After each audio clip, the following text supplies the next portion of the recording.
राधे राधे, जय माता की भक्तों। आप सभी का स्वागत करती हूँ स्पिरिचुअल ज्ञान साधना में और आप सभी से अनुरोध करती हूँ कि स्पिरिचुअल ज्ञान साधना को सब्सक्राइब कर लीजिए और बेल आइकन को प्रेस कर दीजिए ताकि आपको नई नई वीडियोस का नोटिफिकेशन। जय माता की राधे राधे भक्तों, कैसे हैं आप सभी लोग। आशा करते हैं ईश्वर की कृपा से सभी लोग बहुत अच्छे होंगे। बताने के लिए कमेंट में जय माता की राधे राधे अवश्य ही लिखिएगा। भक्तों, आज शनिदेव जी का दिन है। शनिदेव जी को कर्म फल दाता कहा गया है। शनिदेव भगवान कर्मों के अनुसार ही व्यक्ति को फल देते हैं। कहते हैं शनिवार के व्रत रखने से शनि दोष में कमी आती है, साथ ही शनिदेव भगवान का आशीर्वाद भी प्राप्त होता है। शनि दोष और शनि की साढ़े साती से बचने के लिए इस कथा का पाठ अवश्य ही करना चाहिए। प्रिय भक्तों, यदि हो सके तो शनिवार का व्रत भी करना चाहिए। तो भक्तों, आज की इस वीडियो बहुत ही सुंदर है और आज की इस पावन वीडियो में हम आप सभी को प्रभु शनिदेव जी की कथा सुनाएंगे। आज्ञा दी गुरुदेव ने, दीना शीश झुकाए, कथा कहूँ शनिदेव की, भाषा सरल बनाए। बोलिए प्रथम पूज्य गणेश जी भगवान की जय, गौरी शंकर भगवान की जय, लक्ष्मी नारायण भगवान की जय। सर्वप्रथम श्री सरस्वती माँ का सुमिरन करके, गणपति जी को नमस्कार करके तथा अपने गुरुदेव के चरणों में माथा नवाकर मैं श्री शनिदेव जी की कथा प्रारंभ करती हूँ। ये शनिदेव जी जो मनोवांछित कार्यों को सफल बनाने वाले हैं तथा जिन्हें सकल नर नारी और 33 कोटि देवता योगीश्वर मुनीश्वर ध्याते हैं, वही देव मेरी त्रुटियों को क्षमा करें और मुझे अपनी शरण में लें। मेरे मन में आपके प्रति अगाध प्रेम है। यह बात सर्वविदित है कि जो लोग शनिदेव जी को ध्याते हैं उनके सकल मनोरथ सफल होते हैं तथा जो ऐसे देव को भूल जाता है वह इस संसार में महान दुख पाता हुआ नरकगामी होता है और अगले जन्म में पशु की योनि में जाता है। जो कथा मैं तन मन से कहने जा रही हूँ उसे आप भी सच्चे मन से ग्रहण करें। एक बार संसार में चहुं ओर पूजे जाने वाले नवग्रह एक स्थान पर एकत्रित हुए, परस्पर विविध प्रकार के वार्तालाप करने लगे। जब बात घूमती हुई उस स्थान पर आ पहुंची कि हम नवग्रहों में सबसे बड़ा और सर्वाधिक पूजनीय कौन सा देव है, तो प्रत्येक ग्रह देवता स्वयं को बड़ा कहने लगे। इस बात पर जब बहुत देर तक वाद विवाद होता रहा तो कोई निर्णय नहीं हो सका, तो यह तय हुआ कि चलकर इंद्र से इसका निर्णय कराना चाहिए। अतः वह 9 के 9 ग्रह इंद्रदेव के समक्ष उपस्थित हुए। उन सब की बातें सुनकर इंद्रदेव भी सोच में पड़ गए कि किसे छोटा कहूँ और किसको बड़ा कहूँ, किसकी श्रद्धा के पात्र बने और किसके कोप के भाजन। अंत में सोच समझकर निर्णय न करते हुए वह बोले, मैं अल्प बुद्धि इस बात का निर्णय करने में असमर्थ हूँ। मुझे तो आप सभी बड़े नजर आते हैं और मैं सभी का आदर सम्मान समभाव से करता हूँ। इस पर नवग्रह संतुष्ट नहीं हुए और हठ करने लगे कि इसका निर्णय आपको अवश्य करना चाहिए। तब देवराज बोले, आप लोग मृत्युलोक में जाइए, वहाँ एक अत्यंत न्यायप्रिय राजा विक्रमादित्य राज्य करते हैं। आप उनके पास जाइए, वह आपका कोई न कोई उचित निर्णय अवश्य कर देंगे। इंद्र से निराश होकर नवग्रह मृत्युलोक में जाने को तत्पर हो गए। देवराज इंद्र ने जब उन्हें वहां जाते देखा तो प्रसन्न होकर चैन की सांस ली। इस धर्म संकट से निकलना उनके लिए सचमुच ही कितना दुश्वार था। वह अपनी चतुराई से अपने ऊपर आए संकट को राजा विक्रमादित्य पर टालकर बहुत प्रसन्न हुए। उज्जैन नगरी की उन दिनों सारे ही भारत में धाक थी। एक तो वहाँ राजा विक्रमादित्य के दरबार में बड़े बड़े ज्ञानवान लोगों का सम्मेलन होता था, दूसरे उस न्यायप्रिय राजा के न्याय से उज्जैन नगरी का सारे भारत में डंका बजता था। स्वर्ग में जब नवग्रहों का निर्णय ना हो पाया तो वह अपने अपने विमानों पर आरूढ़ हो मृत्युलोक में आ पहुँचे। ठीक उस समय राजा विक्रमादित्य का दरबार ठसाठस भरा हुआ था। तब नवग्रह वहाँ जा पहुँचे।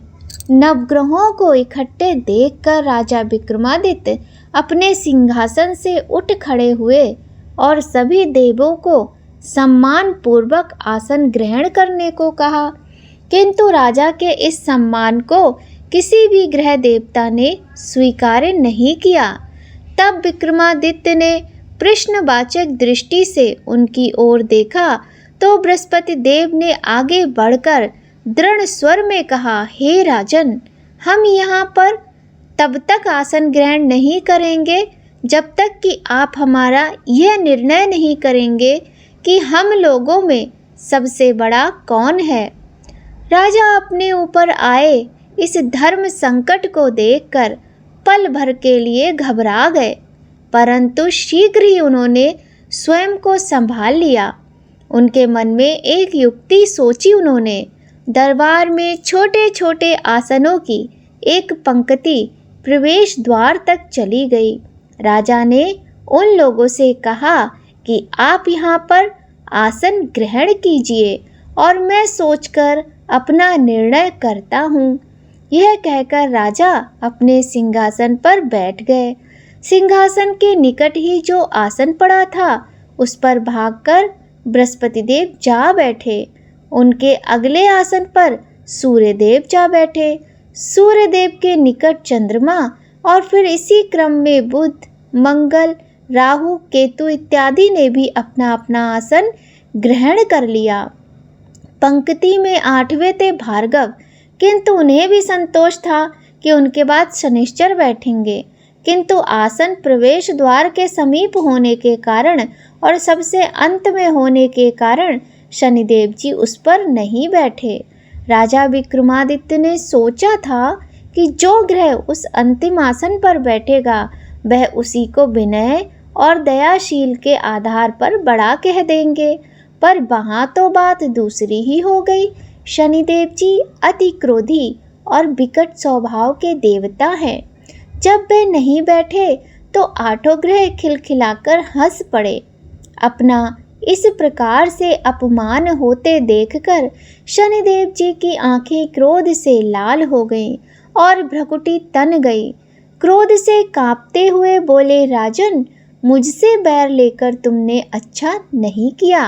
क्या समझकर तुमने मुझे इस प्रकार से अपमानित करना चाहा है और क्यों मुझे तुम सबसे तले बिठाना चाहते हो? चांद ग्रह का प्रभाव 2.25 दिन रहता है। सूर्य, शुक्र और बुध का प्रभाव केवल आधा मास, सोम और मंगल 2 मास, गुरु 13 मास, राहु और केतु 18 मास रहते हैं, जबकि मैं 7.5 वर्ष तक रहता हूँ। इसलिए हे राजन, अब तू सावधान हो जा। तूने जो अपमान किया है इसका दंड तुझे अवश्य मिलेगा। राजा के कुछ दिन तो आराम से बीते, लेकिन शीघ्र ही शनिदेव जी की कोप दृष्टि फिरी और राजा पर 7.5 आ गई। उन्हीं दिनों एक व्यापारी कुछ घोड़े बेचने के लिए उज्जैन नगरी में आया। सुंदर सुंदर घोड़े देखकर राजा का जी ललचा गया। राजा ने उन्हें खरीदने का आदेश दिया। घोड़ों में एक घोड़ा भंवर नाम का था। राजा उस पर चढ़कर देखने लगे। कुछ देर तक तो घोड़ा राजा को लिए वहीं घूमता रहा, लेकिन फिर सहसा वह भाग खड़ा हुआ। राजा को बड़ा अचंभा हुआ कि घोड़ा एक भयानक जंगल में उन्हें पटक कर अंतर्ध्यान हो गया।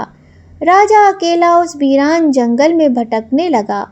सायंकाल के समय जब राजा को प्यास बहुत अधिक सताने लगी तो वह जोर जोर से चिल्लाने लगा।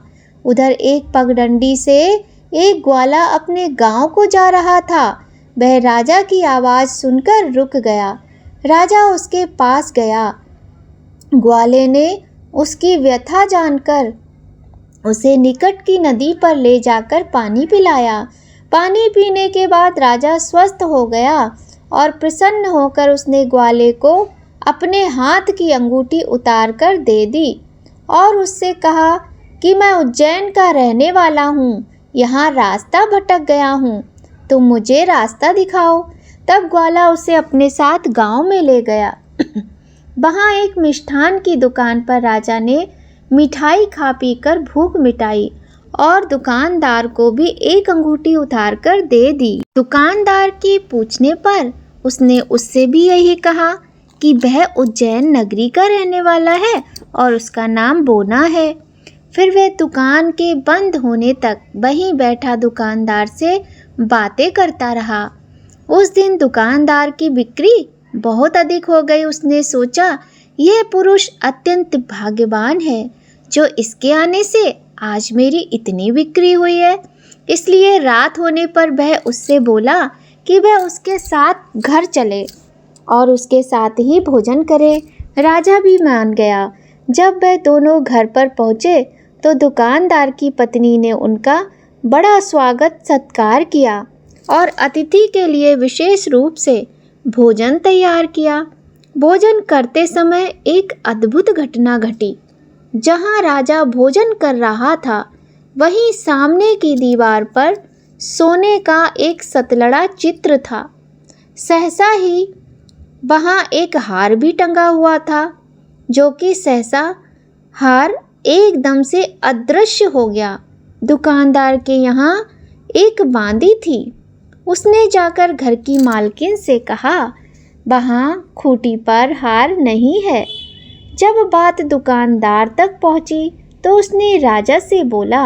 राजा बोला, मुझे तो नहीं मालूम, तुम्हारे और मेरे अतिरिक्त तो यहाँ कोई नहीं था। दुकान वाले ने बोला, सच सच बताओ, हार कहाँ है? राजा ने कहा, मुझे नहीं मालूम। राजा फिर बोला, मेरे पास कोई हार नहीं है। जब कोई निर्णय न हो सका तो दुकानदार राजा को उस नगर के राजा के पास ले गया। उस नगर के राजा ने जब विक्रमादित्य की भोली भाली सूरत देखी तो वह बोला, यह व्यक्ति कभी चोरी नहीं कर सकता और यह कहकर उसने विक्रमादित्य को छोड़ दिया। विक्रमादित्य जब उसे नगर में यूं ही इधर उधर घूम रहे थे तब उस नगर के एक तेली ने कहा कि वह उसके यहाँ काम कर ले तो उसे वह रहने को स्थान और खाने को सामग्री भी देगा। राजा मान गया और तेली उसे अपने घर ले आया। वहाँ सारा दिन राजा धाड़ी पर बैठा उसके बैलों को हाँकता रहता और तेली बाजार में तेल बेच आता। जब वर्षा ऋतु आई और मूसलाधार वर्षा होने लगी तब धाड़ी पर बैठे हुए विक्रमादित्य ने मौज में आकर ऊंचे ऊंचे स्वर में राग अलापना आरंभ कर दिया। निकट ही उस नगर के राजा का राजमहल था। वहाँ खिड़की में बैठी राजकुमारी ने जब राजा का मधुर स्वर में गीत सुना तो वह अपना दिल हार बैठी। उसने बांदी को पता करने के लिए भेजा। बांदी वहाँ राजा को गाते हुए देखकर लौटी तो राजकुमारी से बोली कि वहाँ पर तो कोई अति सुकुमार नवयुवक बैठा मस्ती में आंखें बंद किए गा रहा है। राजकुमारी ने सुना तो उसने अन्न जल का त्याग कर दिया। रात तक जब उसने कुछ नहीं खाया तो रानी ने आकर उसे बहुत समझाया, पर वह बोली कि वह तो उस गाने वाले से ही विवाह करेगी। रानी ने जाकर राजा से कहा कि राजकुमारी एक तेली पर मोहित हो गई है और उससे ब्याह रचाना चाहती है। राजा ने जब ये सुना तो वो बहुत ही क्रुद्ध हो गया। उसने तेली के घर से विक्रमादित्य को बुला लिया और उसके हाथ काटकर जंगल में फिकवा दिए। जब ये बात राजकुमारी को पता चली तो वह अपनी बात पर और दृढ़ हो गई। बोली, मैं तो अब उसी वर को चुनूंगी, वह चाहे कैसा भी हो, मैं उसी से विवाह करूंगी। बेटी की हठ देखकर लाचार हो राजा ने दोबारा विक्रमादित्य को नगर में बुलवाया और उससे राजकुमारी का मामूली ढंग से पाणी ग्रहण कराया और एक साधारण से घर को बसा दिया। दोनों ही वहाँ रहने लगे। एक दिन जब विक्रमादित्य सोए थे तो स्वप्न में उसे शनिदेव दिखाई दिए। विक्रमादित्य ने उनके सामने नमस्कार किया और क्षमा याचना की। शनिदेव जी ने उन्हें आशीर्वाद दिया और बोले, अब तुम्हारी साढ़े साती समाप्त हो गई है। राजा बोले, मुझसे जो गलती हुई उसके लिए मुझे क्षमा कर दीजिए। शनिदेव जी ने मुस्कुराकर उन्हें आशीर्वाद दिया और राजा के दोनों हाथ भी वापस आ गए। राजा ने अपनी पत्नी राजकुमारी को रात को जगाया नहीं। वह रात को उसके गले में अपनी बाहें डालकर सो गए। सुबह जब राजकुमारी की आंख खुली तो उसने अपनी गर्दन में बाहें पड़ी देखी और वह चौंक कर उठ बैठी। लेकिन शीघ्र ही उसने जब विक्रमादित्य को जगाया और सब बातों से जब विक्रमादित्य ने उस राजकुमारी को अवगत करा दिया, तब वह वहाँ के राजा के पास पुनः पहुँचे और उन्हें भी ये बात मालूम हुई। वह भागा भागा आया और उस अपंग को फिर से स्वस्थ देखकर चकित रह गया। उसको भी विक्रमादित्य ने यही कहा कि यह सब शनिदेव जी की कृपा का फल है और विक्रमादित्य ने अपना वास्तविक परिचय भी उस राजा को दिया। सारा किस्सा विस्तार से सुनाया। सुनते ही राजा विक्रमादित्य के चरणों में गिर गया और क्षमा याचना करने लगा। बस यह खबर शीघ्र ही सारे नगर में फैल गई। दुकानदार को जब यह खबर मिली तो वह भागा भागा आया और विक्रमादित्य के पांव में लौटने लगा। विक्रमादित्य ने उसे उठाकर आसन पर बिठाया और कहा, तुम घर जाकर उस खूंटी पर देखो, हार टंगा होगा। सच ही दुकानदार ने देखा तो वहाँ हार टंगा पाया। राजा ने नौकरानियों के साथ लश्कर समेत विक्रमादित्य को विदा किया। राजा विक्रमादित्य जब राजकुमारी को लेकर अपनी नगरी उज्जैन में लश्कर समेत पहुँचे तो सारी नगरी में उत्साह छा गया। अपने राजमहल में प्रवेश करने से पूर्व विक्रमादित्य ने नवग्रहों की पूजा की और शनिदेव जी को सर्वोच्च स्थान दिया। साथ ही उसने नगर में ढिंढोरा पिटवा दिया कि शनिदेव जी मनोवांछित फलों को देने वाले हैं और नवग्रहों में सर्वोच्च स्थान रखते हैं। इस प्रकार शनिदेव जी को मनाकर विक्रमादित्य ने अपने राज्य, यश और कीर्ति को प्राप्त कर लिया। बोलिए प्रिय भक्तों, श्री शनिदेव भगवान की जय। बोलिए नवग्रहों की जय। जैसी सुनी तैसी कही, इसमें झूठ न साच। विक्रम भूप इतिहास को सज्जनों देखो बाँच। सुने सुनावे शनि कथा, गावे जो चितलाए। सत्य वचन है संत का, बाको संकट जाए। बोलिए श्री शनिदेव भगवान की जय। भक्तों, हमने आज शनिवार के पावन दिन प्रभु शनिदेव जी की सुंदर कथा सुनी। कथा आपको कैसी लगी हमें बताइएगा ज़रूर। और अगर आपको हमारी कथाएं ये अच्छी लग रही हैं तो आप लाइक ज़रूर कीजिएगा। तो भक्तों, आइए अब हम कर लेते हैं आज शनिवार के इस सुंदर दिन शनि चालीसा का पाठ। जय गणेश गिरिजा सुमन, मंगल करण कृपाल। दीनन के दुख दूर कर, की जय नाथ निहाल। जय जय श्री शनिदेव प्रभु, सुनो विनय महाराज। करो कृपा हे रवि तनय, राखो जन की लाज। जयति शनिदेव दयाला, करत सदा भक्तन प्रतिपाला। चारि भुजा तनु श्याम विराजय, माथे रत्न मुकुट छवि साजय। परम विशाल मनोहर भाला, टेढ़ी दृष्टि भिकुर भ्रकुटी विकराला। कुंडल श्रवण चमाचम चमके, हिये माल मुक्तन मणि दमके।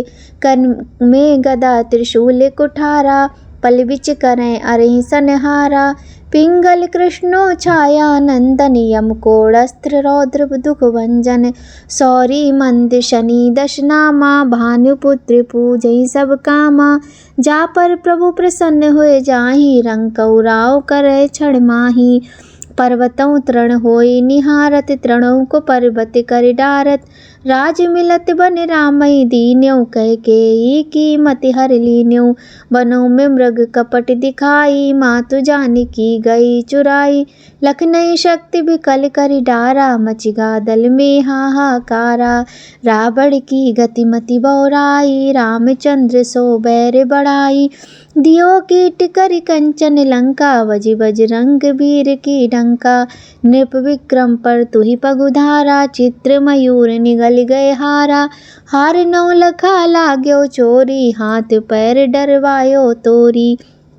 भारी दशा निकृष्ट दिखायो, तेलई घर को लू चलवायो।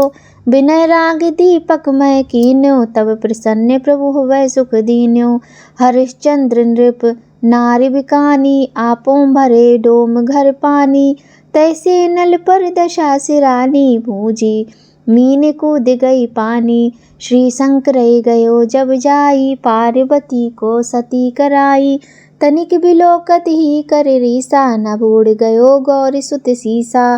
पांडव पर वह दशा तुम्हारी, बची द्रौपदी होई उगारी। कौरव के भी गतिमति मारियो, युद्ध महाभारत कर ढारियो। रवि कै मुख तै धरि तत्काला, लेकर कूद पर्यो पैताला। शेष देव लख विनती लाई, रवि को मुख ते दियो छुड़ाई। वाहन प्रभु के साथ सुजाना, जगदिग्गज गर्दभ मृग स्वाना। जम्बुग सिंह आदि नखधारी, सो फल ज्योतिष कहत पुकारी। गज वाहन लक्ष्मी ग्रह आवे, है ते सुख संपत्ति उपजावे। गर्दभ हानि करे बहु काजा, सिंह सिद्ध कर राज समाजा। जम्बुक बुद्धि नष्ट कर डारे, मृग दे कष्ट प्राण संहारे। जब आवे प्रभु स्वान सवारी, चोरी आदि होए भर भारी। तैसे न चोरी आदि होए डर भारी। तैसे ही चारि चरण ये नामा, स्वर्ण लौह चांदी अरुतामा। लौह चरण पर प्रभु जब आवे, धन जन संपत्ति नष्ट करावे। समता ताम्र रजत शुभकारी, स्वर्ण सर्व सर्व सुख मंगलकारी। जो ये शनि चरित्र नित गावे, कबहु न दशा निकृष्ट सतावे। अद्भुत नाथ दिखावे लीला, करें शत्रु के नश बल ढीला। जो पंडित सुयोग बुलवाई, विधिवत शनि ग्रह शांति कराई। पीपल जल शनि दिवस चढ़ावत, दीप दान दय बहु सुख पावत। कहत नाम सुंदर प्रभु दासा, शनि सुमरत सुख होत प्रकाशा। पाठ शनिश्चर देव को की हो भक्त तैयार, करत पाठ 40 दिन हो भव सागर पार। बोलिए श्री शनिदेव भगवान की जय। आइए भक्तों, अब हम कर लेते हैं शनिदेव भगवान की ये सुंदर सी आरती। जय जय श्री शनिदेव भक्तन हितकारी, सूरज के पुत्र प्रभु छाया महतारी।